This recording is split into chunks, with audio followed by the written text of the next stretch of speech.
बिस्मिल्लाहिर्रहमानिर्रहीम। अस्सलाम वालेकुम दोस्तों, 1999 का साल पाकिस्तान की सियासत एक नए मोड़ पर थी। एक तरफ बिगड़ती हुई हुकूमत तो दूसरी तरफ फौज का बढ़ता हुआ असर और रसूख। 12 अक्टूबर 1999 को जनरल परवेज मुशर्रफ ने मार्शल लॉ नाफज कर दिया और मुल्क की भाग दौड़ संभाल ली। कुछ लोग कहते हैं कि यह फैसला मुल्क को तरक्की और इस्तेहकाम की तरफ ले गया, जबकि कुछ इसे जमहूरियत पर एक हमला समझते हैं। लेकिन हकीकत क्या है? क्या मुशर्रफ की पॉलिसियां पाकिस्तान के लिए फायदेमंद साबित हुई या एक और तजर्बा था जिसके नुकसानात ज्यादा थे? आइए जानते हैं कि मुशर्रफ के दौर में कौन सी बड़ी तब्दीलियां आईं और उनके मुल्क पर क्या असरात पड़े। परवेज मुशर्रफ ने कारगिल जंग में क्या किरदार अदा किया और क्या ये जंग पाकिस्तान के लिए फायदेमंद साबित हुई? लाल मस्जिद ऑपरेशन क्यों किया गया और इसका पाकिस्तान पर क्या असर पड़ा? इन सवालों के जवाब इस वीडियो में तफसील से समझने की कोशिश करते हैं। दोस्तों, तारीख किसी भी हुक्मरान को इसके फैसलों की बुनियाद पर याद रखती है या फरामोश कर देती है। परवेज मुशर्रफ ने बतौर आर्मी चीफ और सदर मुमलिकत अपने दौर में कई ऐसे इकदाम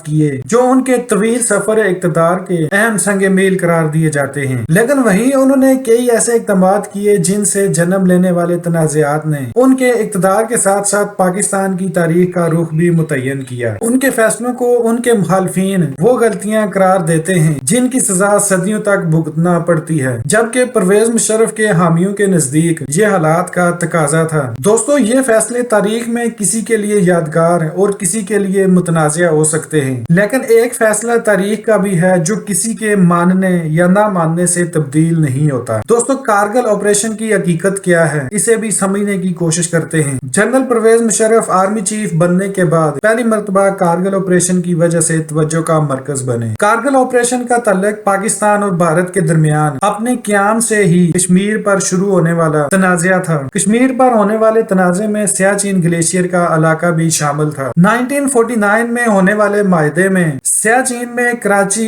NJ 9842 के मुकाम को जंगबंदी लाइन तस्लीम कर लिया गया और बाद में 1972 में शिमला माहदे के तहत इसे लाइन ऑफ कंट्रोल का नाम दिया गया। भारत ने 1984 में ऑपरेशन मेघदूत और बाद में 1987 में ऑपरेशन राजीव करके LOC से आगे बढ़कर तकरीबन 70 किलोमीटर के इलाके पर कब्जा कर लिया। उसके जवाब में पाकिस्तान ने ग्लेशियर से मुतसिल वादियों में अपनी फौज रवाना कर दी और इस तरह ये दुनिया का बुलंद तरीन महाज जंग बन गया जो सतह समंदर से लगभग 20,000 फुट बुलंदी पर वाक़या है। भारत की जानब से 1984 की पेशकदमी के बाद पाकिस्तान की फौज सियाचिन के इलाके में अपनी बर्दरी के लिए कोशां रही थी और कारगिल जंग भी उन्हीं कोशिशों का नतीजा था। कारगिल जंग पर अपनी किताब में फ्रॉम कारगिल टू को पाकिस्तान की सीनियर साफी नसीम ज़ोहरा ने लिखा है कि पाकिस्तान के फौजी हुक्मरान जनरल ज़ियाउल हक के सामने 1984 में सबसे पहले ये मंसूबा पेश हुआ था कि लद्दाख के इलाके कारगिल पर कब्जा करके सियाचिन के लिए भारत की सप्लाई लाइन काटी जा सकती है। बाद में ये मंसूबा बेनजीर भुट्टो और आर्मी चीफ जनरल जहांगीर करामत के सामने भी पेश हुआ, लेकिन LOC पार करने के नतीजे में दोनों मुल्कों के दरमियान बाकायदा जंग के आगाज के खदशे के पेश नजर इस पर अमल दरामद नहीं किया गया। दोस्तों, आखिर ये मंसूबा था क्या? कारगिल की पहाड़ियों की बर्फीली चोटियों पर भारतीय फौज हर साल साजगार मौसम में कब्जा कर लेती थी और मौसम सरमा की शिद्दत के आगाज में उन्हें छोड़कर मैदानी इलाकों की तरफ चली जाती थी। फरवरी 1999 के शुरू में जब अभी भारतीय फौज इस इलाके में वापस नहीं आई थी तो पाकिस्तानी फौज की नार्दर्न लाइट इन्फेंट्री जिसे NLI और पाकिस्तान के मुताबिक मुजाहिदीन ने इन पहाड़ों पर कब्जा कर लिया। इस कब्जे के काफी अरसे बाद तक भारतीय फौज और उनकी खुफिया एजेंसियां इस सूरत हाल से बेखबर रही। पाकिस्तान ने इस कार्रवाई को ऑपरेशन कोपेमा का नाम दिया था। मई 1999 में मौसम गर्मा में जब भारत को इस मुहिम जोई का पता चला तो फिर कब्जा छुड़ाने के लिए भारत और पाकिस्तान के दरमियान शदीद जंग हुई जिसमें भारत ने अपनी फजाइया को भी इस्तेमाल किया। यह तनाज़ा जुलाई 1999 तक जारी रहा और 3 जुलाई को पाकिस्तान के वजीर आजम नवाज शरीफ ने अमरीका का हंगामी दौरा किया और सदर क्लिंटन की मुसालहत पर गैर मशरूत जंग बंदी तस्लीम कर ली। बाद में नवाज शरीफ ने यह इल्जाम आयद किया कि कारगिल में मुहिम जोई का आगाज करने से पहले जनरल परवेज मुशर्रफ ने उन्हें और मुसल्लह अफवाज की दीगर क़यादत को इत्माद में नहीं लिया था। ये ऑपरेशन परवेज मुशर्रफ और उनके चंद करीबी जनरलों की मुहिम जोई का नतीजा थी जिसमें पाकिस्तानी फौज को भारी नुकसान उठाना पड़ा। अलबत्ता परवेज मुशर्रफ अपनी किताब in the line of fire में इस तासर की तरदीद करते हैं और उनके मुताबिक ये कामयाब ऑपरेशन था और इसके बारे में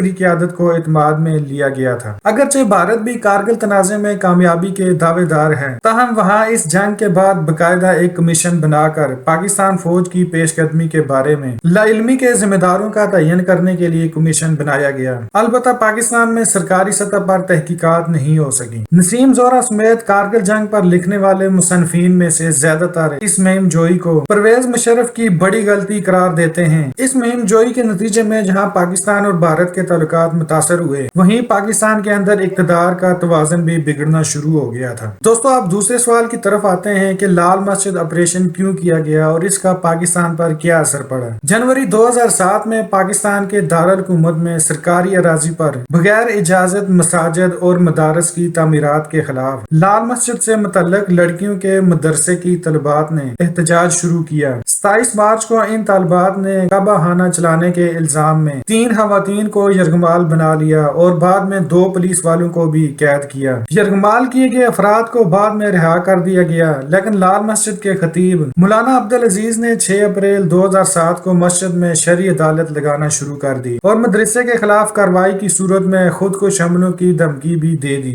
9 اپریل کو لال مسجد کی شرعی عدالت نے وزیر سیاحت نیلوفر بختیار پر خیراتی مقصد کے لیے فرانس میں مرد پیراشوٹنگ انسٹرکٹر کے ساتھ فضا سے زمین پر چھلانگ کی تصویر کو فحاشی قرار دیا۔ مئی 2007 تک لال مسجد سے متصل مدارس کے طلباء و طالبات اور خطیب مولانا عبدالعزیز اور ان کے بھائی عبدالرشید کے ساتھ حکومت کے تنازع کی شدت میں مسلسل اضافہ ہوتا رہا۔ 23 جون کو لال مسجد کے طلباء اور درجنوں طلباء نے 6 چینی خواتین اور 1 مرد کو کعبہ خانہ چلانے کے الزام میں گرفتار کر لیا، جنہیں سرکاری سطح پر چین کے احتجاج کے بعد رہا کر دیا گیا۔ لیکن لال مسجد کے طلباء کا یہ اقدام اونٹ کی کمر پر آخری تنکا ثابت ہوا۔ اس کے بعد 3 جولائی کو لال مسجد کے طلباء اور سیکیورٹی فورسز کے درمیان مسلح جھڑپیں شروع ہو گئیں۔ اگلے ہی روز سیکیورٹی فورس نے مسجد کا گھیراؤ کر لیا۔ مسجد کے خطیب عبدالعزیز برقعے میں فرار ہونے کی کوشش کے دوران گرفتار ہو گئے اور مسجد میں محصور طلباء و طالبات کی قیادت ان کے بھائی غازی عبدالرشید نے سنبھال لی۔ اس دوران صدر جنرل پرویز مشرف واضح کر چکے تھے کہ ہتھیار نہ پھینکنے والے مسلح افراد مارے جائیں گے۔ 10 جولائی 2007 کو مذاکرات کی ناکام کوشش کے بعد پاکستان کی سیکیورٹی فورس نے لال مسجد میں محصور افراد کے خلاف کارروائی کی، جس میں 40 کے قریب مسلح افراد اور 3 سیکیورٹی اہلکار مارے گئے۔ صدر جنرل پرویز مشرف پر اس آپریشن میں انسانی حقوق کی خلاف ورزی کے الزامات بھی عائد کیے گئے اور ان کے اس اقدام کو پاکستان میں شدت پسندانہ کارروائی میں اضافے کا سبب بھی قرار دیا گیا اور پرویز مشرف حکومتی ریٹ کی بحالی کو بنیاد بنا کر اس اقدام کا دفاع کرتے رہے۔ دوستو پرویز مشرف کے اقتدار اور لال مسجد کے بارے میں آپ کیا رائے رکھتے ہیں؟ کمنٹ سیکشن میں ضرور بتائیں۔ ویڈیو اچھی لگی ہے تو اس کو لائک کر دیں۔ مزید اس طرح کی ویڈیوز کے لیے چینل کو سبسکرائب کر لیں۔ ملتے ہیں اگلی ویڈیو میں، تب تک کے لیے اللہ حافظ۔